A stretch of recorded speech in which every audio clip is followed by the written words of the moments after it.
So the next topic of discussion is total number of combinations, जिसे हम all possible selections भी कहते हैं। तो permutation का मतलब arrangement होता है, combination का मतलब selections होता है। So one thing at a time हम लोग start करते हैं, ठीक है। So total number of combination means selecting at least one out of n things। मतलब कितने पॉसिबल सिलेक्शंस हो सकते हैं। तो हमारे पास अगर n चीजें हैं तो उसमें से हम एक चीज उठा सकते हैं, दो चीज उठा सकते हैं, तीन। अब यहाँ पे मैं जब बोलता हूँ तीन चीजें तो मैं एग्जैक्टली 3 आइटम्स की बात कर रहा हूँ। जब मैं बोलता हूँ कि हम 5 चीजें उठाने तो हम एग्जैक्टली 5 आइटम्स की बात कर रहे हैं। सो ऑल पॉसिबल सिलेक्शन मतलब कितनी भी चीजें उठा सकते हैं। तो इन शॉर्ट हमें कुछ ना कुछ तो उठाना है, at least one thing we have to select. तो अब यहाँ पे दो बातें निकल के आती हैं, when the things are different या फिर व्हेन थिंग्स आर आइडेंटिकल या फिर मिक्सचर, कि कुछ चीजें डिफरेंट है और कुछ चीजें आइडेंटिकल है। तो पहले हम लोग स्टार्ट करते हैं when things are different. So we have n things in our hand and how many number of ways we can select. ठीक है, अब लैंग्वेज समझना। How many ways we can select if there are available and different things. तो अब आपके दिमाग में एक सवाल आएगा, सर ये तो बताया ही नहीं कि कितनी चीजें उठानी है। तो बेटा आप कितनी चीजें भी उठा सकते हो, आपके मन के ऊपर है, बस आपको कुछ ना कुछ उठाना है। At least one thing you have to select. So अब आपके दिमाग में आएगा, इस सवाल को अप्रोच करने के एक्चुअली दो तरीके होते हैं। एक कि हम हर चीज के बाद बोलेंगे दो ऑप्शन है, या तो हम उस चीज को उठाएंगे या तो नहीं उठाएंगे। पहली चीज के पास दो ऑप्शन है, either we will select it और we will reject it. Second चीज के पास भी दो ऑप्शन है, either we will select it और we will reject it. Third thing के पास भी दो ऑप्शन है, either we will select it और reject it, and so on it goes for n times. ठीक है, तो ये हो गए अपने पास total possibilities, total number of cases जो बन सकते थे। Either every thing has two options, either it will be selected और इट विल बी रिजेक्टेड। तो इन जो पूरे केसेस हैं, ये जो पूरे केसेस हैं, इन पूरे केसेस में एक केस ऐसा होगा जब सब रिजेक्ट हो गए होंगे, मतलब हमने कुछ भी सिलेक्ट नहीं किया होगा। और क्योंकि हमें कम से कम एक आइटम तो सिलेक्ट करना ही है, तो हम इसमें से वन सबट्रैक्ट कर देंगे। Means 2 power n minus 1 are all possible selections. This is called all possible selections. Why all possible selections?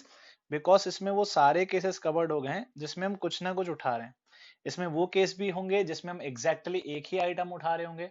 इसमें वो केस भी होंगे जिसमें हम एग्जैक्टली 2 आइटम्स उठा रहे हैं। इसमें वो सारे केसेस भी होंगे जिसमें हम एग्जैक्टली n-1 उठा रहे हैं, सबकी सब उठा देने। तो this is called all possible selections. अब इसी को देखने का एक और बेटर नजरिया, क्योंकि इसमें इतनी फील नहीं आती है जितनी सेकंड वे में आएगी आपको। दैट इज हम सारे केसेस को ब्रेक करके देख रहे हैं।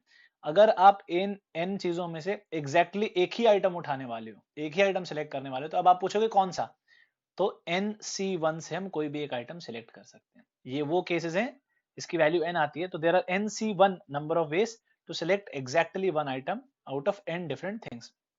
फिर प्लस अब वो वाले केसेस जब हम एग्जैक्टली दो आइटम उठाने वाले हैं, तो दो आइटम उठाने के कितने तरीके होते हैं, NC2। Then we will count those cases where we pick exactly 3 items and so on, we can keep on counting those cases where we pick all the items. तो इसकी वैल्यू 1 होती है। तो एक तरीका होगा सारे आइटम उठाने का। तो ये भी आंसर जो है ये भी रिप्रेजेंट करता है ऑल पॉसिबल सिलेक्शंस। तो अब आप समझ गए होंगे, क्योंकि बाइनोमियल थ्योरम आपने पढ़ा है, तो आपको पता है कि हाँ sir, sum of all the binomial coefficients NC0 plus NC1 plus NC2 up to NCn जो होता है वो 2 पावर n होता है। तो ये वन जो है, this one signifies actually NC0। जब हम n में से एक भी चीज सिलेक्ट नहीं कर रहे थे, n में से हम 0 आइटम्स सिलेक्ट कर रहे थे। तो यहाँ तो आप इससे देख लो, यहाँ तो आप इससे देख लो, दोनों की वैल्यू सेम ही आएगी। This is called all possible selections. Exactly one item is selected, exactly two item is selected, exactly 3 item is selected, या फिर exactly n items are selected. So ये होता है इसका theory when things are different. अब इसी में think about it when things are identical. जब चीजें आइडेंटिकल है, मतलब n डिफरेंट नहीं, मैं इसी में आपको बता रहा हूं, अगर एन आइडेंटिकल चीज है, ठीक है। ब्लू मार्कर से जो हमने किया था वो था डिफरेंट का, अब रेड मार्कर से अपन आइडेंटिकल थिंग्स की बात करेंगे। तो बताओ, if there are n identical things then what are the number of ways all possible selections can be done. तो आप जवाब देंगे सर वन, एक ही तरीका है। तो बेटा रटो मत, ठीक है, रट्टू तोता हमें नहीं बन रहा है, क्योंकि आपने रट रखा है कि आइडेंटिकल में तो सर एक ही तरीका होता है। थिंक कॉन्सेप्चुअली, ठीक है, कॉन्सेप्चुअली सोचो। उसमें ये वाली थ्योरी तो नहीं लग पाएगी कि हर चीज के बाद दो ऑप्शन है, क्योंकि चीजें डिफरेंट नहीं है। ये सब बातें हम तब करते हैं when the things are different. All possible selections when we are thinking, मुझे ये मेथड इसलिए पर्सनली बहुत पसंद है।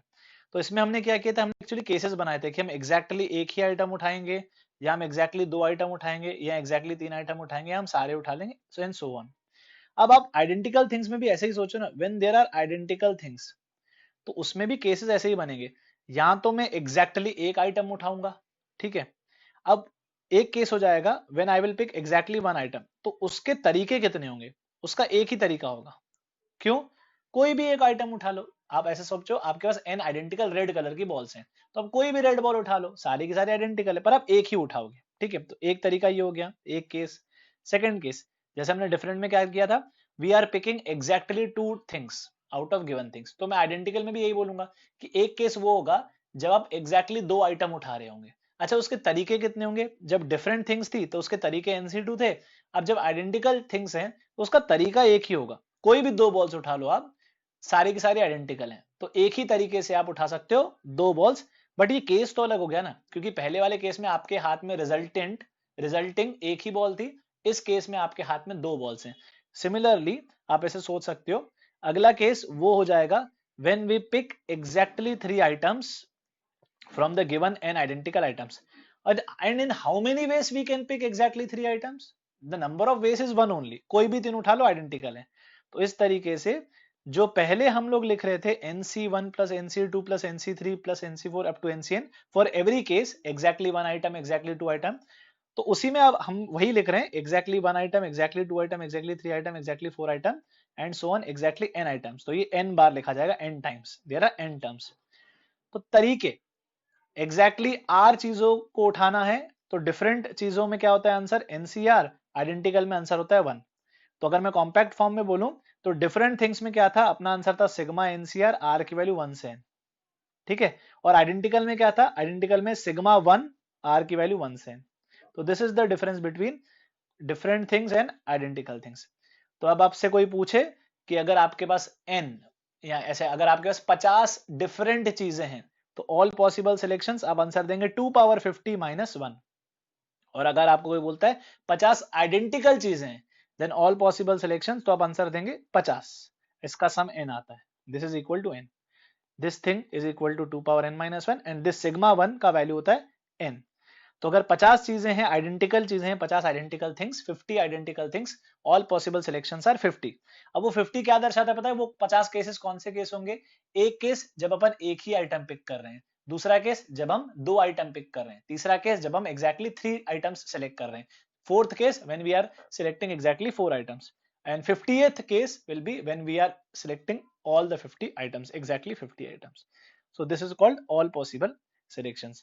अब इसमें कॉम्बिनेशन मतलब मिक्स, कुछ कुछ डिफरेंट और कुछ कुछ identical, when some are alike some other are alike and remaining are all different. तो मैं इसको स्टेटमेंट बोल देता हूं, सपोज ऐसा कुछ स्टेटमेंट है, if we have p things of one kind means p identical things of one category, q identical things of second category, r identical things of third category, तो नंबर ऑफ सिलेक्शंस क्या होंगे।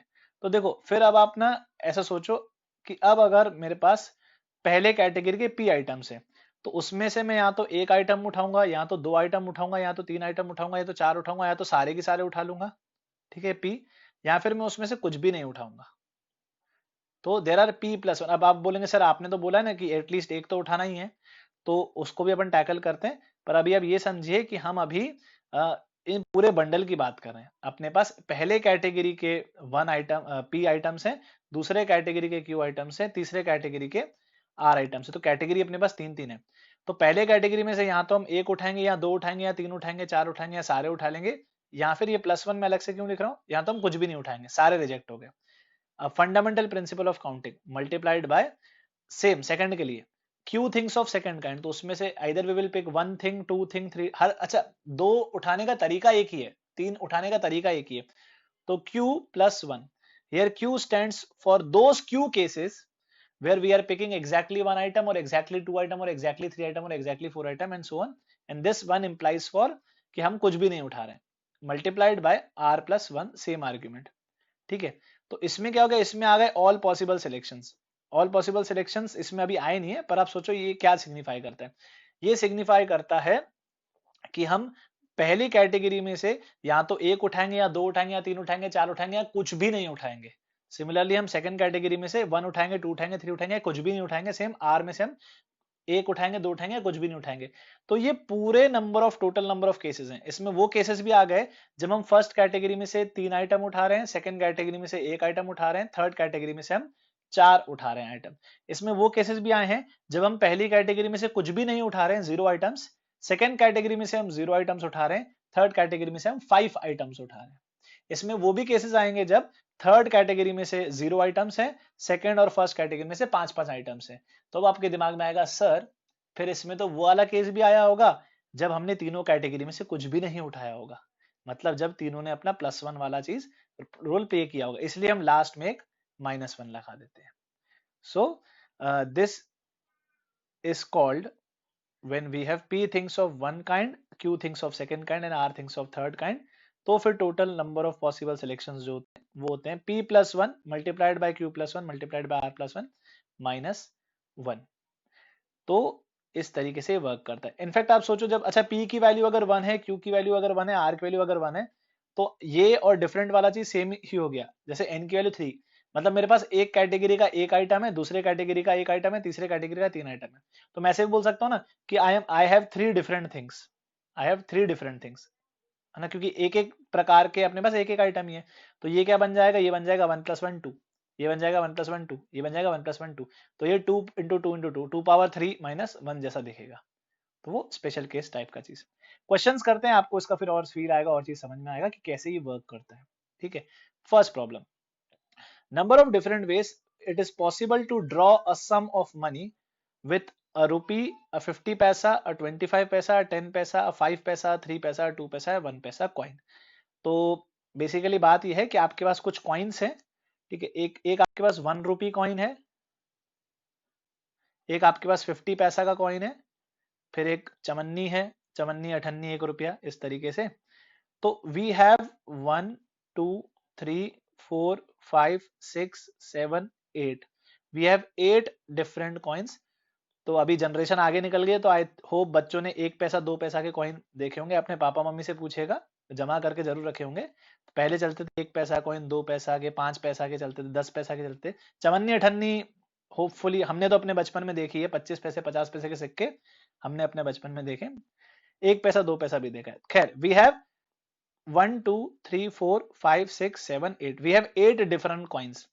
So in how many ways we can draw a sum of money? अपन सिक्के select कर रहे हैं, तो अपन कितने तरीके से कुछ ना कुछ अपने हाथ में पैसा हो।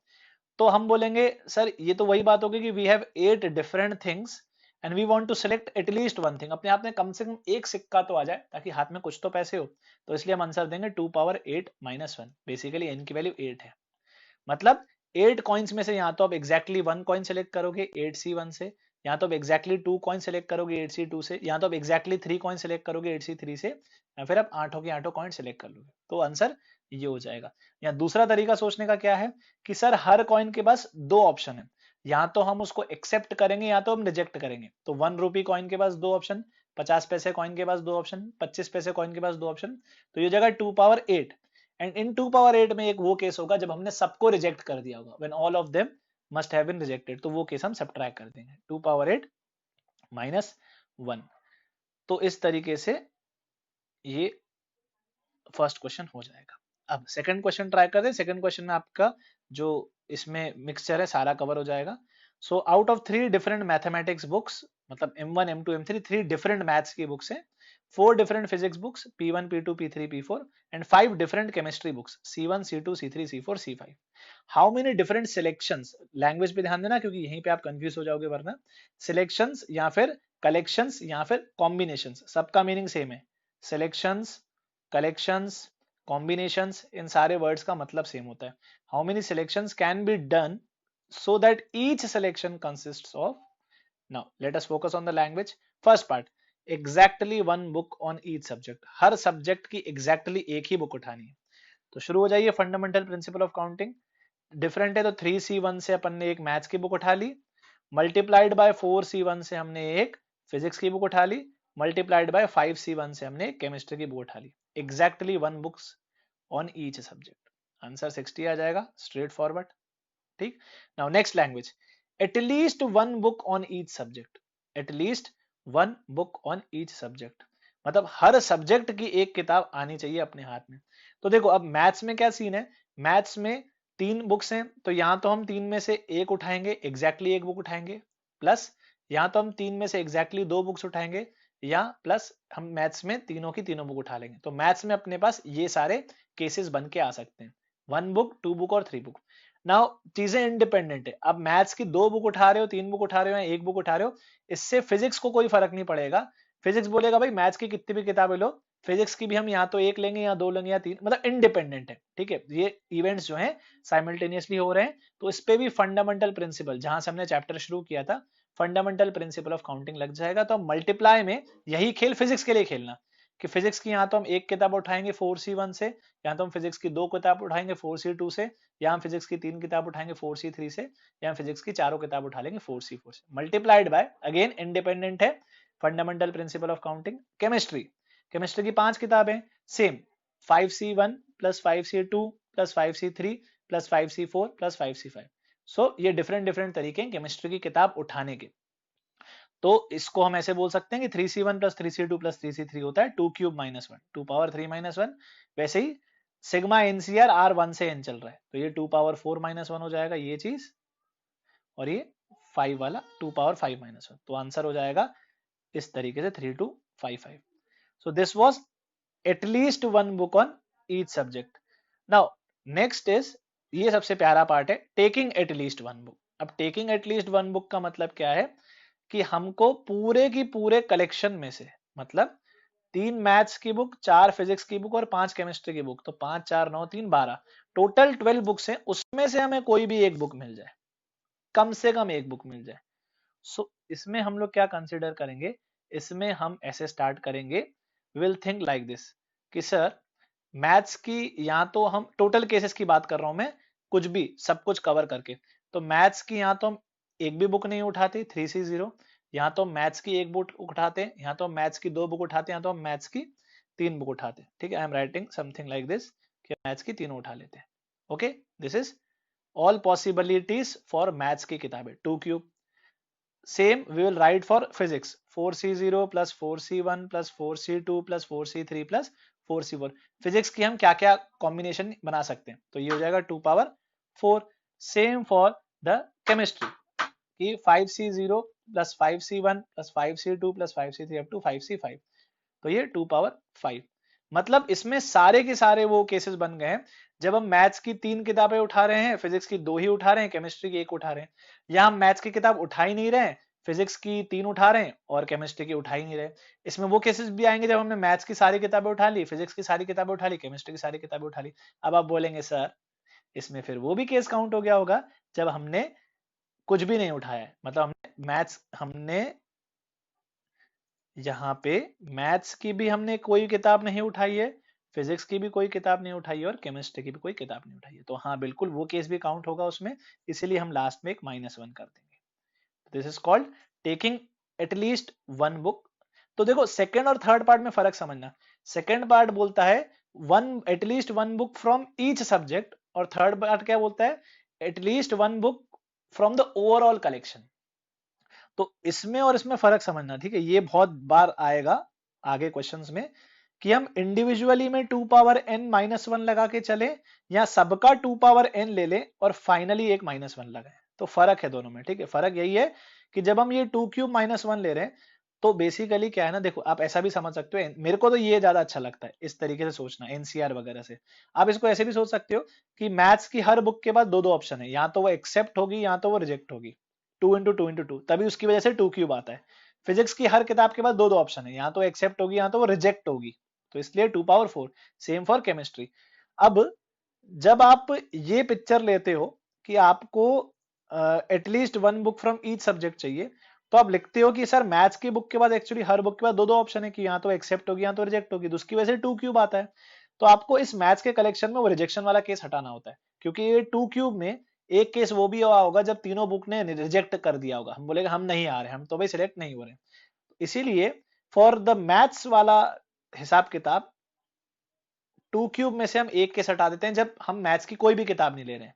सेम फिजिक्स के भी सारे कॉम्बिनेशंस में से हम एक केस हटा देते हैं, जब हम फिजिक्स की एक भी किताब नहीं ले रहे हैं, और केमिस्ट्री के सारे कॉम्बिनेशंस में से हम एक केस हटा देते हैं, means you are here, you are individually, यहाँ पे अपने को इंडिविजुअली मैथ्स की तीनों किताब का रिजेक्शन हटाना पड़ेगा, फिजिक्स की चारों किताब का सॉरी रिजेक्शन हटाना पड़ेगा, और सॉरी केमिस्ट्री की पांचों किताब का रिजेक्शन हटाना पड़ेगा। इंडिविजुअल रिजेक्शन हमें अवॉइड करने पड़ेंगे, इसलिए सबके अंदर ब्रैकेट में एक एक -1 लगा। वेरेस यहाँ पे क्या किया, हमने मैथ्स के सारे पॉसिबिलिटीज कंसीडर कर लिए, फिजिक्स के सारे पॉसिबिलिटीज कंसीडर कर लिए, और केमिस्ट्री के सारे पॉसिबिलिटीज कंसीडर कर दिए। दो दो ऑप्शन है सबके पास, और फुल एंड फाइनल एक आखिरी में -1 डाल दिया। तो आखिरी में -1 क्या है, वो एक ऐसा केस, इकलौता केस, जब हम कुछ भी, मैथ्स ने भी तीनों किताबों ने बोल दिया कि भाई हम सिलेक्ट नहीं हो रहे हैं, फिजिक्स की भी सारी किताबों ने बोल दिया हम सिलेक्ट नहीं हो रहे हैं, और केमिस्ट्री ने भी बोल दिया कि हम, तो वो एक केस जिसमें सब कुछ रिजेक्ट हो जा रहा है, नथिंग इज सिलेक्टेड। अच्छा, अब इसमें हम ना एक और वैरायटी डिस्कस कर लेते हैं, थोड़ा कॉन्सेप्ट बिल्ड होगा। इसमें हम लोग सेम क्वेश्चन ले लेते हैं with chemistry books being identical. ठीक है, तो अब नया क्वेश्चन क्या, एक नई वेरायटी क्या बन सकती है कि ध्यान से सुनिएगा इसको, अब एक न्यू क्वेश्चन की तरह समझो, और हम लोग फिर सारे पार्ट्स वैसे ही सॉल्व करेंगे उसके ऊपर। So the new question is, language उसकी कुछ इस तरीके से बनेगी, out of 3 different mathematics books, 4 different physics की books, and 5 identical chemistry books. ठीक है, तो हम C1 C2 C3 C4 C5 ना लेते हुए इन सबको C बोल दो, सारे C आपस में आइडेंटिकल है। 5 identical chemistry books, how many different selections और collections can be made so that each collection consist of same तीनों पार्ट। ट्राई करते हैं, आइए अब मजेदार हो जाएगा। ठीक, तो कॉन्सेप्ट जो है आइडेंटिकल और डिफरेंट के बीच में आपको फर्क पता होना चाहिए बस। अब जब मेरे को बोला जाता है exactly 1 book on each subject, तो मैं क्या बोलूंगा, सर मैथ्स की 3 डिफरेंट आइटम है, एक उठा लेते हैं। कितने तरीकों से उठा सकते हो, 3C1। डिफरेंट चीजों में, एन डिफरेंट चीजें में से आर चीजें उठानी होती है, तो हम एनसीआर लगा देते हैं। ठीक है, सेम। अब फिजिक्स की 4 किताबें हैं, डिफरेंट हैं, तो एक उठानी है, कितने तरीके से उठाओगे, 4C1 मल्टीप्लाइड बाय। अब आता है मजेदार पार्ट, जब केमिस्ट्री की बुक डिफरेंट थी, 5 डिफरेंट बुक थी, तो आप 5C1 से उठा लेते थे, बट अभी क्या है, अभी 5 केमिस्ट्री की बुक आइडेंटिकल है। अब मैं आपको बोलता हूं बेटा इन 5 आइडेंटिकल किताबों में से एक किताब उठा लो, तो आप बोलोगे कितने तरीके से उठाएंगे, एक ही तरीका है।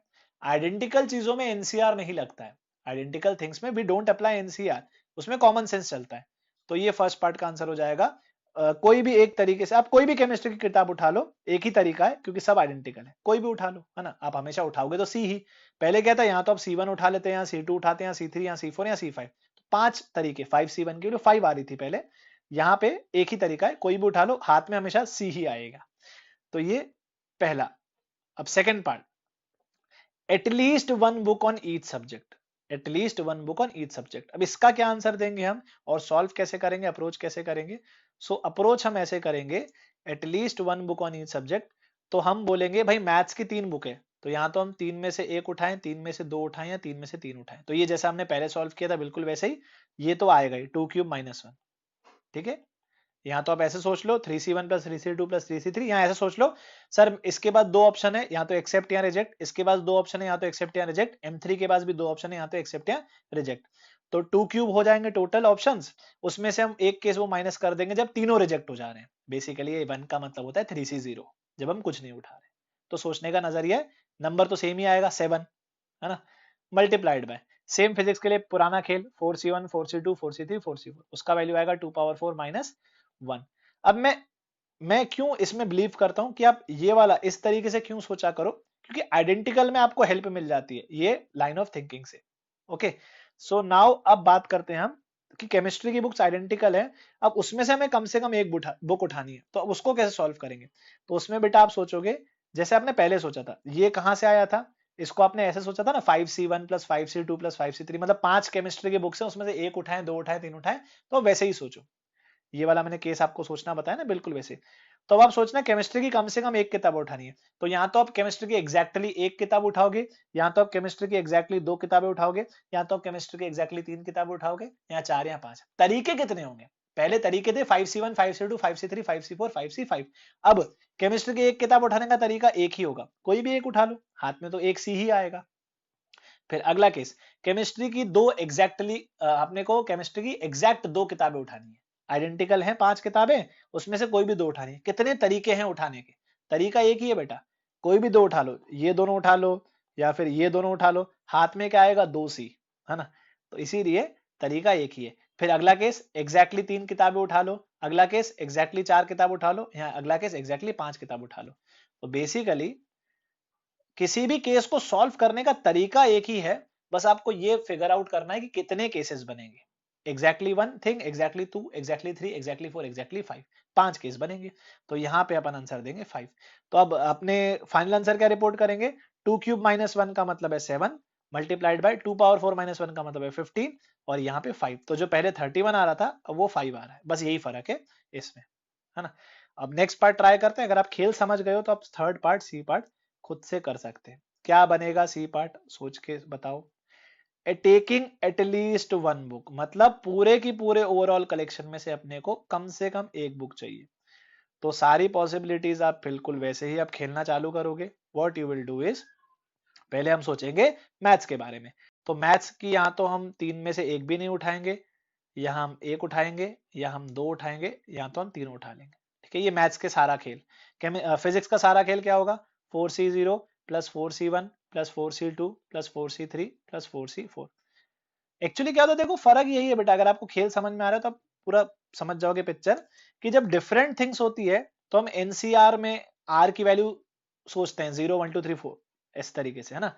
और जब आइडेंटिकल होता है तो इसमें एनसीआर आता ही नहीं है। आइडेंटिकल में क्या बोलते हैं कि केमिस्ट्री की यहाँ तो हम एक भी नहीं उठाएंगे, यहाँ तो हम केमिस्ट्री की एक उठा लेंगे, यहाँ तो हम केमिस्ट्री की 2 उठाएंगे, या हम केमिस्ट्री की 3 उठाएंगे, या हम केमिस्ट्री की 4 उठाएंगे, या हम केमिस्ट्री की 5 उठा लेंगे।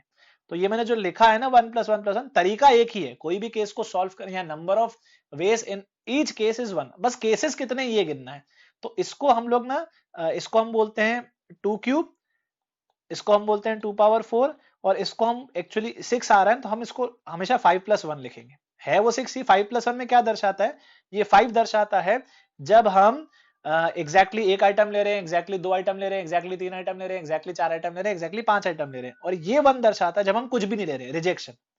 तो क्या मेरा फाइनल आंसर ये हुआ, नहीं मेरा फाइनल आंसर ये नहीं हुआ। इसमें से हमें, जैसे हमने यहाँ पे अलग से एक -1 किया था, तो हम इस पूरे में से एक -1 कर देंगे, क्योंकि 2 क्यूब में वो केस भी है जब सारा मैथ्स रिजेक्ट हो गया है, ये 2 पावर 4 में वो केस भी है जब सारा फिजिक्स रिजेक्ट हो गया है, और ये 5+1 6 में वो केस भी है जब सारा की सारा केमिस्ट्री रिजेक्ट हो गया है। तो हम क्या बोलेंगे, फाइनल आंसर रहेगा 8 इंटू 16 इंटू 6 -1। तो ये फाइनल आंसर आ जाएगा सॉल्व करके जो भी निकल के आता है। Next is third question. तो थर्ड क्वेश्चन में हमें दे रखा है, out of 2 कोकास, 3 mangoes and 4 apples, how many different selections of fruits can be done if each selection has at least one fruit of every type, every species। तो देखो यहाँ पे जो हमने सेकंड पार्ट और थर्ड पार्ट अभी किया था ना, उसके जैसा ही लैंग्वेज है, तो उस पर फोकस करना।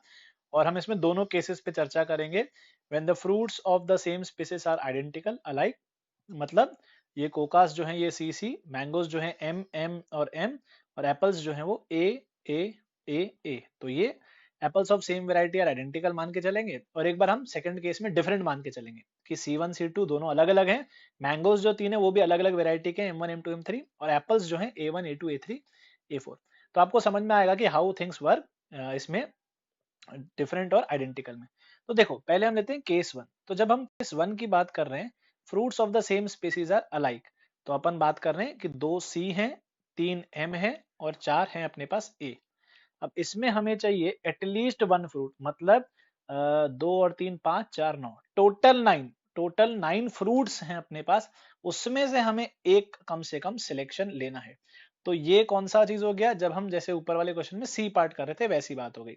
सो what we will do here is, हम लोग पहले कोकास से पूछेंगे कि अपने पास इसमें सिलेक्शन के क्या क्या तरीके। तो हम बोलेंगे यहाँ तो हम एक कोका उठाएं, यहाँ तो हम 2 कोका उठाएं, या तो हम उठाए ही ना, तीनों दोनों को रिजेक्ट कर दें। तो यहाँ पे 3 केसेस अलाउड है। तो इसको हम जानबूझ के 2+1 लिखते हैं। 2 implies फॉर द 2 केसेस कि हम एक उठा रहे हैं एग्जैक्टली, यहाँ हम एग्जैक्टली 2 उठा रहे हैं।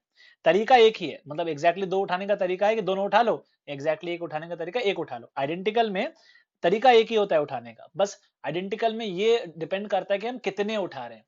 क्या उठा रहे हैं इस बात से फर्क नहीं पड़ता। प्लीज लैंग्वेज सुनना, जब चीजें आइडेंटिकल होती है, जैसे मैं ये 3 मैंगोस की बात करूं, तो इन 3 मैंगोस में क्या क्या सिलेक्शन बनेंगे, तो ये डिपेंड करेगा कि हम कितने मैंगोस उठा रहे हैं। कौन से मैंगोस उठा रहे हैं ये डिपेंड नहीं करता, बिकॉज ये आइडेंटिकल है, कोई भी उठा लो एक ही बात है। तो इनमें क्या होगा, इसमें हम लिखेंगे 3+1। यहाँ पे 3 क्या इंप्लाई करता है कि हम उन 3 केसेस की बात कर रहे हैं। ये 3 implies those 3 cases where we pick exactly 1 mango और एग्जैक्टली 2 मैंगोस और एग्जैक्टली 3 मैंगोस। एग्जैक्टली 3 मैंगोस उठाने का तरीका एक ही है, तीनों उठा लो। एग्जैक्टली 2 मैंगो उठाने का तरीका एक ही, कोई भी 2 उठा लो, आइडेंटिकल है सब। एंड 1 इंप्लाइज फॉर हमने कुछ भी उठाया नहीं है। तो ये हो जाएगा इस तरीके से। और ए के लिए अपने पास हो जाएंगे 4+1 केसेस। तो हम लोग इस तरीके से हमेशा p+1 q+1, p things of one kind है तो p+1 तरीके होते हैं। p तरीके होते हैं कम से कम एक उठाने के, और 1 तरीका होता है रिजेक्ट करने का, कुछ भी नहीं उठाने का। सो इस तरीके से हमने लिखा। अब इस पूरे कलेक्शन में, इस पूरे चीज में सारे कॉम्बिनेशंस बन गए कि 2 Coca 3 mango 4 Apple, 1 Coca 1 mango 4 Apple, 0 Apple 0 mango 2 कोकास। तो इसमें आप बोलेंगे सर एक वो वाला केस भी आ गया होगा सब में रिजेक्शन वाला, जब हमने 0 कोका 0 मैंगो और 0 एप्पल उठाए थे, और हमें कम से कम एक तो सिलेक्ट करना है, इसलिए हम पूरे में से -1 ले रहे हैं। हम लोग पूरे में से -1 ले रहे हैं। और सेकंड क्या है, at least 1 fruit of every species. तो at least 1 fruit of every species मतलब हमको कम से कम एक मैंगो, एक एप्पल और एक कोका तो लेना ही है। तो अब आप यहाँ पे पूछेंगे कि कोकास के पास क्या है, तो हम 2 ऑप्शन लेंगे। यहाँ तो हम एक कोका उठाएंगे, हम 2 उठाएंगे। तो आप देखो ये जो +1 था ये हमने नहीं लिया है यहाँ पे, मतलब हमने ऐसा बोल सकते हैं हमने पूरे इस ब्रैकेट में -1 लगाया है, इस पूरे ब्रैकेट के अंदर -1 लगाया है, इस पूरे ब्रैकेट के अंदर -1 लगाया है।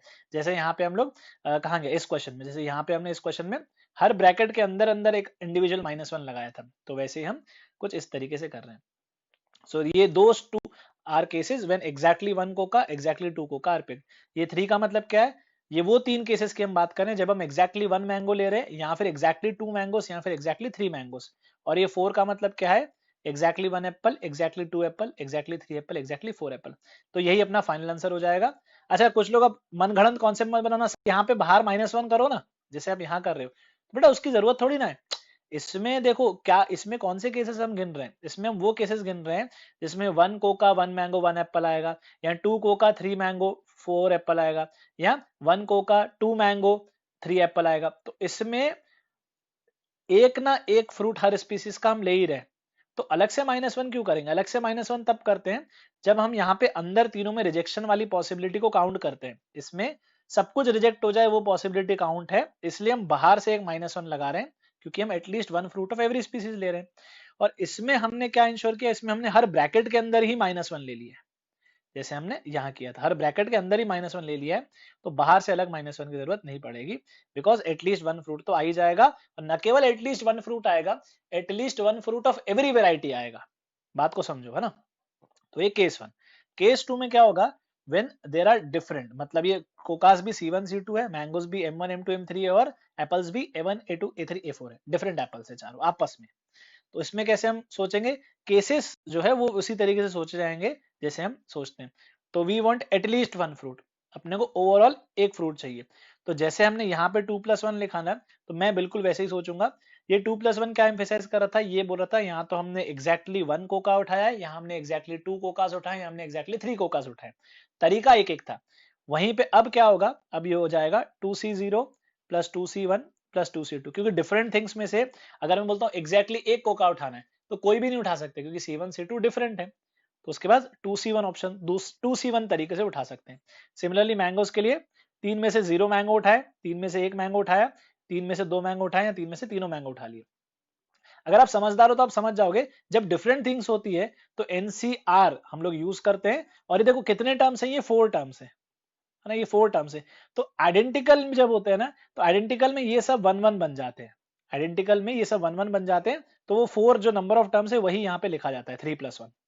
तो अभी डिफरेंट चल रहा है तो ऐसे लिखेंगे। और ये जो 5 लिखा है 4+1 5, वो एक्चुअली डिफरेंट में हो जाएगा 4C0 + 4C1 + 4C2 + 4C3 + 4C4। तो इसमें सारे केसेस आ गए, हम कोका कितने भी ले सकते हैं, सारे कोका रिजेक्ट हो सकते हैं।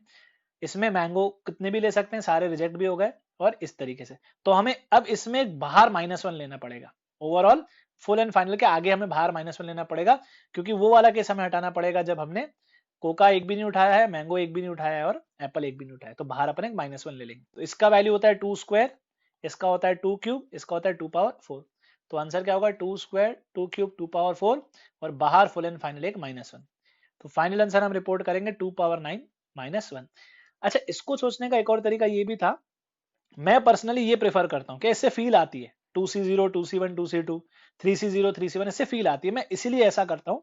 आप इसको चाहें तो ऐसे भी सोच सकते हैं कि सर दो कोका हैं, दोनों डिफरेंट है। देखो आइडेंटिकल में ये लॉजिक हम नहीं लगा सकते जो मैं जो आपको अभी बता रहा हूँ, बट डिफरेंट थिंग्स में ये लॉजिक लग सकता है क्योंकि डिफरेंट है इसीलिए। तो पहले कोका के पास दो ऑप्शन है, या तो वो एक्सेप्ट होगा या तो वो रिजेक्ट होगा। दूसरे कोका के पास दो ऑप्शन है, या तो वो एक्सेप्ट होगा या रिजेक्ट होगा। पहले मैंगो के पास दो ऑप्शन है, या तो वो एक्सेप्ट होगा या तो रिजेक्ट होगा। दूसरे मैंगो के पास दो ऑप्शन, तीसरे मैंगो के पास दो ऑप्शन। चार एप्पल्स है तो हर एप्पल के पास दो दो ऑप्शन है। अब मैं ऐसा क्यों लिख पा रहा हूँ हर एप्पल के पास दो दो ऑप्शन, क्योंकि सारे एप्पल्स आपस में डिफरेंट है।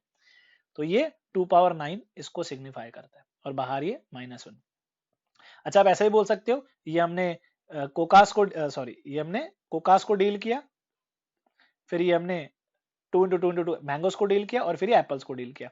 तो इसमें क्या हो रहा है, इसमें हम लोग इस तरीके से लिख रहे हैं, बाहर फाइनली ऑफ कोर्स -1 लेना पड़ेगा, क्योंकि जब हम बोल रहे हैं दो दो ऑप्शन है तो सबने रिजेक्टेड वाला ऑप्शन को अगर हाथ लगा दिया तो मतलब दोनों कोका ने रिजेक्ट कर दिया, दोनों मैंगो ने रिजेक्ट कर दिया आने से और एप्पल्स ने भी रिजेक्ट कर दिया, तो कुछ भी हाथ में नहीं आएगा, तो इसलिए फाइनल एक -1।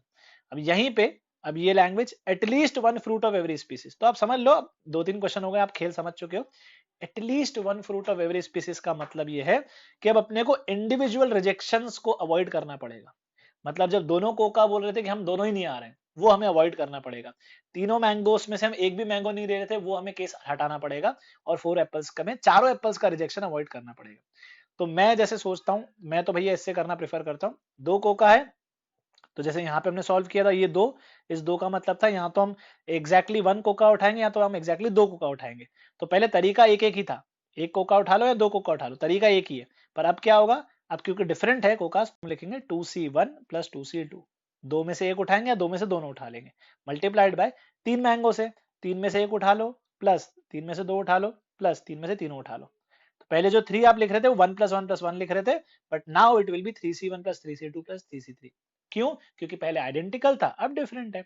सिमिलरली इसके लिए 4C1 + 4C2 + 4C3 + 4C4। तो फाइनल आंसर जो आएगा सिंप्लीफाई होके वो होगा 2 स्क्वायर -1 2 क्यूब -1 2 पावर 4 -1। तो इसको आप रिवर्स भी सोच सकते हो, जैसे मैंने यहाँ पे बात की थी कि एक्चुअली ये 1 दर्शाता है NC0 को। तो उसको सोचने का रिवर्स एक दूसरा तरीका, मतलब मैं ऐसे प्रेफर करता हूँ, एक एक NC1 + NC2 + NC3 लिखना, फील आती है इससे। बाकी अगर आप इस फील ऑलरेडी ले चुके हो तो आप समझदार हो, आप बोल सकते हैं सर पहले कोका के पास दो ऑप्शन है, या तो एक्सेप्ट हो या तो रिजेक्ट हो। दूसरे कोका के पास दो ऑप्शन है, या तो एक्सेप्ट हो या रिजेक्ट हो। तो ये टोटल 2 × 2 4 केस हो गए, है ना। इस 4 केस में से हम एक वो केस हटा देंगे जब दोनों कोका रिजेक्ट हो रहे हैं, तो ये 2 स्क्वायर। सिमिलरली पहले मैंगो के पास दो ऑप्शन है, या तो एक्सेप्ट हो या तो रिजेक्ट हो। दूसरे मैंगो के पास दो ऑप्शन है, तीसरे मैंगो के पास दो ऑप्शन है, या तो एक्सेप्ट हो या रिजेक्ट हो। तो जब तीनों रिजेक्ट हो गए होंगे, इन 2 × 2 × 2 8 केसेस है, तो इसमें से एक वो वाला केस जब तीनों रिजेक्ट हो गए होंगे वो हमें हटाना पड़ेगा। और same for the apples also. तो ये भी एक सोचने का तरीका है, 2 square -1 2 cube -1 2 power 4 -1। So this was the third question. Now इसमें हम लोग ट्राई करते हैं fourth question. A shopkeeper places before you n different copies, n different books, sorry, n different books, each having p copies. The number of different selections कितने होंगे, ये answer है जो दिया है। तो आप सोचो, तो आपके पास जो है n डिफरेंट बुक्स है, तो जैसे बुक नंबर 1 है, एक बुक नंबर 2 है, एक बुक नंबर 3 है, इस तरीके से आपके पास n डिफरेंट बुक्स है और हर बुक की पी कॉपीज हैं। अब कॉपीज का मतलब क्या है, कॉपीज का मतलब होता है आइडेंटिकल, बिल्कुल फोटोकॉपी टाइप, है ना, तो अपन पहचान नहीं पाएंगे। तो B1 जो है अपने पास एक्चुअली ऐसा p टाइम्स दिया हुआ है, मतलब ये बुक और ये बुक एग्जैक्टली आइडेंटिकल है। कुछ लिखा नहीं है उसके ऊपर, आपने उसके ऊपर अपना नाम नहीं लिख दिया। जब आप खरीदते हो तो जब बोलते हो भाई दुकान वाले से, भाई दुकान वाले भैया एक मेरे को ना 12th की एनसीईआरटी देना है, 11th की एनसीईआरटी देना, तो उसके पास जो बंडल पड़ा होता है 11th की एनसीईआरटी का, पूरा की पूरा 10-20 किताबों का, तो 10-20 किताबें आपस में बिल्कुल परफेक्ट आइडेंटिकल रहती है, फिर आप क्या करते हो, आप खरीद के सबसे पहले उसके ऊपर अपना नाम लिख देते हो फ्रंट पेज पे, तो फिर वो आइडेंटिकल नहीं रहती, वो आपकी बन जाती है। तो अभी यहाँ पे क्या पिक्चर है, दुकान वाले के पास ऐसे B1 फर्स्ट बुक की P कॉपीज हैं P times, similarly second book की भी उसके पास P कॉपीज हैं, एंड ये चलता जाएगा ऐसे, है ना, तो सबकी P कॉपीज है। अब अपने पास मतलब टोटल कितनी हो गई, n multiplied by P, n into P number of books available है अपने पास इस तरीके से कॉन्फ़िगरेशन में। तो ऑल पॉसिबल सिलेक्शंस, तो आप अब ना हर वैरायटी के पास जाके सोचो कि अपने को कितने सिलेक्शंस बन सकते हैं। तो इस वैरायटी में से या तो मैं एक किताब उठाऊंगा, या तो मैं दो किताब उठाऊंगा, या तो मैं तीन किताब उठाऊंगा, या तो मैं चार किताब उठाऊंगा, इस तरीके से, या तो मैं किताब उठाऊंगा ही नहीं। तो ये क्या हो जाएगा, ये P+1 टाइम्स हो जाएगा, ये P+1 टर्म्स हो जाएंगी। ठीक है, और तरीका एक ही है। देखो अगर ये आपस में डिफरेंट होते, अगर ये B1 लिखते हुए ये आपस में डिफरेंट होते, तब आप क्या बोलते, सर PC0 से आप एक भी मत उठाओ, PC1 से आप एक उठा लो, PC2 से आप दो उठा लो, PC3 से आप तीन उठा लो, या फिर PC से आप सारी उठा लो। तब आप ऐसे लिखते, कब, जब ये आपस में डिफरेंट होती, क्योंकि डिफरेंट थिंग्स में NCR चलता है, तो नंबर ऑफ टर्म्स कितने ही है, P+1 टर्म्स है ना। बट बिकॉज ये आपस में आइडेंटिकल है, तो अगर इनमें से एग्जैक्टली टू बुक्स हमें सिलेक्ट करनी है, तो उसका तरीका PC2 नहीं होगा, तरीका एक ही होगा, कोई भी दो किताबें उठा लो भाई, यहाँ तो ये B1 ये भी B1 उठा लो, या ये B1 ये B1 उठा लो, हाथ में तो B1 ही आएंगे ना, दो B1 ही आएंगे। इसीलिए इस तरीके से अप्रोच किया जाता है आइडेंटिकल चीजों को। ठीक है, सेम इसके लिए भी सेम एनालिसिस, एक ब्रैकेट लिखेंगे, या तो एक उठाएंगे, या दो उठाएंगे, या तीन उठाएंगे, या चार उठाएंगे, या फिर उठाएंगे ही नहीं, सब रिजेक्ट हो जाएगा, और ये सबके लिए चलता जाएगा। तो ये क्या बन जाएगा, P+1 multiplied by P+1 multiplied by P+1, कितनी बुक्स है, n बुक्स है, तो ये n टाइम्स चलेगा। तो हम क्या लिखेंगे, P+1 की पावर n। अब देखो अपने को सिलेक्शन का मतलब है कम से कम एक किताब तो चाहिए ही। अगर आपने ऊपर वाला first question, second question, third question follow किया है डिस्कशन, तो आप समझ गए होंगे सर इसमें सारे पॉसिबिलिटीज आ गए कि हमने B1 की तीन किताबें उठाई है, B2 की एक ही उठाई है, B3 की पांच उठा ली है, इस तरीके से। इसमें एक केस वो भी आ जाएगा जब हमने B1 की एक भी किताब नहीं उठाई है, B2 की पांच किताबें उठाई है, B3 की एक भी किताब नहीं उठाई है, B4 की कुछ किताबें उठाई है। और सबसे इंपॉर्टेंट जो मैं बोलने जा रहा हूं, इसमें एक केस वो भी आएगा जब आपने B1 की एक भी किताब नहीं उठाई है, B2 की एक भी किताब नहीं उठाई है, B3 की एक भी किताब नहीं उठाई है, आपने किसी कैटेगरी कोई भी किताब नहीं उठाई है, आपने सब कुछ रिजेक्ट कर दिया है, तो वो वाला केस हमें फुल एंड फाइनल एक -1 मारना पड़ेगा बाहर, क्योंकि हमको कम से कम एक किताब तो चाहिए भाई। ऑल पॉसिबल सिलेक्शन का मतलब क्या होता है, सिलेक्शन का मतलब ही है कि कुछ तो सिलेक्ट हो, हाथ में कुछ तो है, खाली हाथ अपन घर नहीं जा सकते। That's why number of different selections, combination या ऑल पॉसिबल सिलेक्शन में क्या होता है, आपको कम से कम, अब इसने लैंग्वेज में नहीं लिखा है, देखो इसमें लैंग्वेज में इसने कहीं पे भी नहीं लिखा है कि you have to select at least one book. ये लैंग्वेज का मतलब ही है, नंबर ऑफ डिफरेंट सिलेक्शंस का मतलब ही ये है कि आपको सिलेक्ट करना है, तो कुछ ना कुछ तो आपको सिलेक्ट करना ही पड़ेगा, एटलीस्ट एक आइटम तो आपको लेना ही पड़ेगा। सो this is how things work here. So let us try some more problems on selections, है ना। ये एक अच्छा लॉजिकल सा question, if there are 10 different tube lights in a room, then find the number of ways in which the room can be illuminated। 10 tube lights हैं कमरे में, ठीक है, आपको कमरे में उजाला करना है, रोशनी लानी है, तो आप कैसे ला सकते हो, डिफरेंट ट्यूब लाइट्स हैं। तो देखो उजाला करने के लिए आप खुद कॉमन सेंस से सोचो, ये अच्छा क्वेश्चन है क्योंकि लैंग्वेज क्लियरली नहीं बता रही कि एटलीस्ट है कि एग्जैक्ट है कि क्या है, आपको कॉमन सेंस से सोचना है। अगर आपको कमरे में उजाला करना है, you need at least one tube light to switch on, कम से कम एक ट्यूब लाइट भी आपने जला दी तो कमरे में उजाला हो जाएगा, रूम विल बी इल्यूमिनेटेड। हाँ, आप दो ट्यूब लाइट भी जला सकते हैं, तीन ट्यूब लाइट भी जला सकते हैं, तो सोचने का तरीका या तो ऐसे सोचो या तो ऐसे सोचो। मैं पर्सनली ऐसे सोचना प्रेफर करता हूँ। क्या ऐसे सोचना, 10 में से मैं एग्जैक्टली एक ट्यूब लाइट चालू कर दूंगा, बाकी सब बंद। तो कौन सी वाली चालू करूंगा, बिकॉज डिफरेंट है, तो मैं लिखूंगा 10C1। 10C1 से एक लाइट सिलेक्ट कर लो जो चालू करने वाले हो, या फिर प्लस आप एग्जैक्टली दो ट्यूबलाइट चालू करो, कौन सी, तो 10C2 से सिलेक्ट कर लो, या फिर 10C3 से सिलेक्ट कर लो, या फिर 10 की 10 ट्यूबलाइट सिलेक्ट करके जला दो। तो ये वो सारे केसेस हैं, these are actually all those cases, these are actually all those cases where at least one tube light will be switched on। ठीक है, और इसकी वैल्यू क्या होती है, sum of all binomial coefficients 2 power n होता है, इसमें से 10C0 मिसिंग है, तो 2 पावर 10 -1 आ जाएगा। तो वो आता इसके बराबर है, ठीक है, बट लॉजिक, दूसरा लॉजिक भी लगा सकते हो आप इसमें। आप ये कह सकते हो सर पहले ट्यूबलाइट के पास दो ऑप्शन है, either it will be on और इट विल बी ऑफ। दूसरे ट्यूबलाइट के पास दो ऑप्शन है, या तो चालू रहेगी या तो बंद रहेगी। तीसरे ट्यूबलाइट के पास दो ऑप्शन है, मतलब या तो एक्सेप्ट होगा या तो रिजेक्ट होगा, वैसी वाली बात है। तो 2 पावर 10 इसमें सारे केसेस आ गए कि पहली ट्यूबलाइट चालू है, तीसरी ट्यूबलाइट बंद है, पांचवी ट्यूबलाइट बंद है, या फिर पहली ट्यूबलाइट चालू है दूसरी चालू है, तो सारे केसेस आ गए। तो इसमें एक केस वो भी आया होगा जब सारी ट्यूबलाइट्स बंद रही होंगी, तो वो हमें केस हटाना पड़ेगा, अलग से एक -1 मारना पड़ेगा, in which all the tubelights are switched off. So in this way you can actually tackle such problems. तो इंटरेस्टिंग प्रॉब्लम है, आंसर जो रहेगा 2 पावर 10 -1 हो जाएगा। नाउ नेक्स्ट क्वेश्चन है, इसमें ये थोड़ा सा ट्रिकी है, तो इसमें आपको दिमाग लगाना पड़ेगा, थोड़े से केसेस सोचने पड़ेंगे। So let us try it. Out of 4 mangoes, 3 bananas, 2 papayas, 1 watermelon and 1 coconut. Selection of at least 4 is done. Find the number of ways. तो इसमें मेंशन नहीं है, बट अगर ऐसा कुछ आता है कुछ मेंशन नहीं है, तो बाय डिफॉल्ट आप मान के चलना कि 4 मैंगोस आपस में आइडेंटिकल हैं, एम एम एम एम, ठीक है, ये कॉमन सेंस बता रहा हूं मैं। इफ नथिंग इज मेंशन्ड तो आप आइडेंटिकल मान के चलेंगे हर वेराइटी के फ्रूट को आपस में। तो ये 3 बनानास हैं, 2 पपायाज हैं, एक वाटरमेलन है W और एक कोकोनट है C। तो selection of at least 4 is done, find the number of veg. देखो अब सीधे रास्ते सोचना बहुत टफ है, ठीक है, क्यों? क्योंकि इसमें वेराइटी अलग अलग है और हर वेराइटी के अंदर आइडेंटिकल है। Okay, so now this is the tough part here. तो हमें इसमें सोचना पड़ेगा, बाइजेक्शन रूल से रिवर्स जाना पड़ेगा। तो कैसे करेंगे हम? पहले टोटल केसेस देख लेते हैं। Where there is no constraint no restriction, तो 4 में से हम या तो 1 मैंगो लेंगे या 2 मैंगो लेंगे या 3 मैंगो लेंगे या चारों लेंगे या कुछ भी नहीं लेंगे। 4+1 वेज, इसमें से 3+1 वेज, इसके 2+1 वेज। वाटरमेलन के पास दो ही तरीके, या तो एक्सेप्ट होगा या तो रिजेक्ट होगा, ऐसा सोच लो। या फिर ऐसा सोच लो कि एक वाटरमेलन है तो हम एक वाटरमेलन लेंगे, या तो हम एक भी नहीं लेंगे। और एक कोकोनट के लिए ये, तो ये आंसर आता है 240, ठीक है। तो इसमें सब आ गया, इसमें वो केसेस भी आ गए हैं जब एक भी फ्रूट सिलेक्ट नहीं हुआ है, इसमें वो केसेस भी आ गए हैं जब कुछ मैंगो सिलेक्ट हुए हैं, कुछ बनाना सिलेक्ट हुए हैं, पपाया सिलेक्ट ही नहीं हुए हैं, ऐसा। और इसमें वो वाला केस भी आ गया होगा जब 4 3 7 2 9 1 10 11, इसमें वो केस भी आ गया होगा when all the 11 fruits are selected, ठीक है। तो ये सब कुछ आ गया।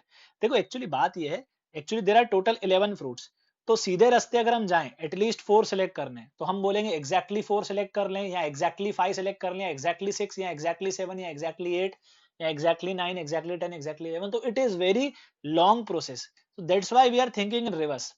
Let us count the total number, total possibilities, और उसमें से हम अनफेवरेबल वाले हटा देंगे। तो अनफेवरेबल क्या होंगे? अनफेवरेबल होंगे no selection, all the fruits are rejected, तो एक केस हो जाएगा वो, ठीक है। फिर 1 फ्रूट इज सिलेक्टेड, अब 1 फ्रूट सिलेक्टेड तो कितने तरीके से होगा? या तो एक मैंगो रहा होगा, या तो एक बनाना रहा होगा, या तो एक पपैया रहा होगा, या तो एक वाटरमेलन, या फिर एक कोकोनट रहा होगा। तो उसके 5 तरीके होंगे, 5। तो there is 1 case when nothing is selected. In this 240 there is 1 case when nothing is selected. There are 5 cases where exactly 1 fruit is selected, ठीक है। 1 fruit is selected का मतलब exactly 1 fruit is selected, वो 5 case रहे होंगे। अब वो वाले केसेस सोचो जब exactly 2 फ्रूट सिलेक्ट रहे होंगे। तो exactly 2 fruits are selected में हमको दो बातें सोचनी पड़ेगी, when both of them are same और both of them are different। तो both of them are same तो कैसे हो सकते हैं? या तो 2 मैंगोस हो सकते हैं, या तो 2 बनाना हो सकते हैं, या 2 पपाया हो सकते हैं। तो ये 3 पॉसिबिलिटी है, ठीक है। ये 3 केसेस हैं, 3 वेराइटी है, 3 वेराइटी से वो 2 सेम हो सकते हैं। अगर वो दोनों डिफरेंट है तो अब वो दोनों डिफरेंट कैसे होंगे? या तो मैंगो के साथ बनाना, मैंगो के साथ पपाया, मैंगो के साथ वाटरमेलन, वाटरमेलन के साथ कोकोनट। तो ये मैन्युअली सोचने से बेटर है आप 5C2 लगा लो। तो ये बेटा 5C2 मैंने फ्रूट्स पे नहीं लगाया, ये मैंने वेराइटीज पे लगाया है। मतलब समझो, I have 5 varieties of fruit available to me. First variety is mango, second variety is banana, third variety is papaya, fourth variety is watermelon, fifth variety is coconut। MBPWC, MBPWC, in 5 variety में से मैं कोई भी 2 variety select कर लूंगा। Late से मैंने B और सी सिलेक्ट कर लिया, तो उस वेराइटी का मैं एक एक फ्रूट उठा लूंगा, एक बनाना ले लिया, एक कोकोनट ले लिया, क्योंकि मेरे को डिफरेंट चाहिए, ठीक है। तो ये 5C2 से क्या है, हम 5C2 से फ्रूट्स सिलेक्ट नहीं कर रहे हैं, हम वेराइटी सिलेक्ट कर रहे हैं, फिर उस वेराइटी का हम एक एक फ्रूट उठा लेंगे। तो this is how different 2 fruit हम ले सकते हैं। तो ये हो गया एग्जैक्टली 2 फ्रूट्स आर सिलेक्टेड वाला केस। अब अगला एग्जैक्टली 3 फ्रूट्स आर सिलेक्टेड। तो एग्जैक्टली 3 फ्रूट्स में अब हमको और डीप में जाना पड़ेगा। तीनों सेम वेराइटी के हो, 2 सेम वेराइटी के हो, एक अलग वेराइटी का हो, या फिर वन सेम टू डिफरेंट। तो वन सेम और टू डिफरेंट जैसा कुछ नहीं होता, ठीक है। वन सेम और टू डिफरेंट का मतलब एक्चुअली है तीनों ही डिफरेंट, है ना। वन सेम तो किसके साथ सेम। तो ऐसे अपने को लॉजिकली सोचना पड़ेगा एक एक केस कि कैसे ब्रेक हो सकता है। तो थ्री फ्रूट्स आर सिलेक्टेड में all the three are same, two of them are same and one is different to that same variety, या फिर तीनों की तीनों डिफरेंट है। तो चलो ऑल सेम का मतलब, अब देखो पपाया तो हो नहीं सकते ऑल सेम, क्योंकि पपाया दो ही है, वाटरमेलन दो ही है। तो यहाँ तो तीनों मैंगो रहे होंगे, यहाँ तो तीनों बनाना रहे होंगे। तो ये दो तरीके हैं इसके, ठीक। अब टू सेम वन डिफरेंट, ये इंटरेस्टिंग है। टू सेम वन डिफरेंट, तो पहले जो दो सेम है फ्रूट्स, वो कौन सी वेराइटी के हैं पहले ये देख लेते हैं हम लोग। तो मैंगोस, बनाना और पपाया, तीन वेराइटी हैं जिसके मेरे पास मल्टीपल फ्रूट्स अवेलेबल हैं। ध्यान से सुनना, मेरे पास तीन वेराइटी हैं जिसके मल्टीपल फ्रूट्स अवेलेबल हैं। तो मैं 3C1 से वो वेराइटी सिलेक्ट कर लूंगा। ये मैंने फ्रूट सिलेक्ट नहीं किया है, मैंने वेराइटी सिलेक्ट की है। मैंगो एक वेराइटी होती है, बनाना एक वेराइटी होती है, पपाया एक वेराइटी होती है। 3C1 से मैंने एक वेराइटी सिलेक्ट कर ली, उस वेराइटी का मैंने एक फ्रूट उठा लिया एक तरीके से। तो सपोज मैंने बनाना वाली वेराइटी सिलेक्ट की थी, तो मैंने एक बनाना उठा लिया, सॉरी मैंने बनाना दो उठा लिया, है ना। तो तरीका कौन से दो बनाना, सर कोई भी दो उठा लो, बनाना तो आपस में आइडेंटिकल है, तो तरीका एक ही होगा। तो 3C1 से एक वेराइटी सिलेक्ट कर ली, सपोज बनाना, उस वेराइटी के अपन ने दो फ्रूट्स उठा लिए एक ही तरीके से, क्योंकि आइडेंटिकल है। अब बनाना तो गए पिक्चर में, अब मुझे एक डिफरेंट फ्रूट भी चाहिए। तो मैंगो, पपाया, वाटरमेलन, कोकोनट, इन चार वेराइटी में से मैं एक वेराइटी सिलेक्ट कर लूंगा 4C1 से। ध्यान से समझना, मैंने वेराइटी सिलेक्ट की है 4C1 से, उस वेराइटी का मैं एक फ्रूट ले लूंगा। So this is how two same one different will work. और सबसे आखिरी सबसे इजी हो जाएगा ऑल डिफरेंट। तो ऑल डिफरेंट में क्या करो आप पांच वेराइटी अपने पास, मैंगोस हैं, बनानास हैं, पपायास हैं, वाटरमेलन है, कोकोनट है, पांच वेराइटी है। पांच वेराइटी में से आप कोई भी तीन वेराइटी सिलेक्ट कर लो, कोई भी तीन स्पीसीज आप सिलेक्ट कर लो, वेराइटी सिलेक्ट कर लो 5C3, और हर वेराइटी का फिर एक एक फ्रूट उठा लेना। तो उसके तरीके कितने होंगे, जैसे मैंने सपोज बनाना सिलेक्ट किया है, बनाना वेराइटी सिलेक्ट की है, तो मुझे एक बनाना उठाना है, तो कोई भी एक बनाना उठा लो, आपस में तो तीनों आइडेंटिकल ही है ना। That's why this is 5C3। तो बेटा फाइनल आंसर क्या होगा, अब देखो टोटल 11 फ्रूट्स थे, तो मैं 11 में से 11 के 11 उठा लेता, एग्जैक्टली 10 उठाता, एग्जैक्टली 9 उठाता, एग्जैक्टली 8 उठाता, एग्जैक्टली 7। इस तरीके से बहुत सारी पॉसिबिलिटीज बन सकती थी। तो टोटल 240 में से हम वो सारे अनफेवरेबल केसेस माइनस कर लेंगे जब हम चार से कम फ्रूट्स सिलेक्ट कर रहे हैं। देखो अब आप समझ रहे हो ना कि जब हमने नो सिलेक्शन वन फ्रूट बोला, तो डायरेक्टली हमने बहुत आसानी से काउंट कर लिया। फिर टू फ्रूट सिलेक्टेड में थोड़ा कॉम्प्लिकेटेड हो गया, तो हमने दो केस बनाए। थ्री फ्रूट सिलेक्टेड में और कॉम्प्लिकेट हो गया, तो हमने तीन केस बनाए। अब आप खुद सोचो यार, अगर सीधे रास्ते जाओगे, चार फ्रूट सेलेक्ट करने या लेट से 7 फ्रूट सेलेक्ट करने, तो 7 फ्रूट्स आर सिलेक्टेड, उसको एनालाइज करना कितना टफ होगा, क्योंकि केसेस कितने सारे बन जाएंगे, 4 सेम, 1 डिफरेंट, 2 सेम, या 2 सेम, 2 डिफरेंट, 3 डिफरेंट, इस टाइप। तो केसेस केसेस बहुत सारे बन जाएंगे। सो this is how what will do is, हम 240 में से पहले तो अनफेवरेबल वाले हम लोग गिन लेते हैं फटाफट, है ना। कितने होंगे अनफेवरेबल वाले, 1 + 5 6 + 3 9 + 10 हो गया 19 + 2 21, 21 और 12 होता है 33, और 10 होता है 43। तो ये अनफेवरेबल वाले सारे एड अप हो रहे हैं 43। तो 243 में से हम माइनस कर देंगे, 240 में से, सॉरी 240 240 में से हम अनफेवरेबल 43 केसेस माइनस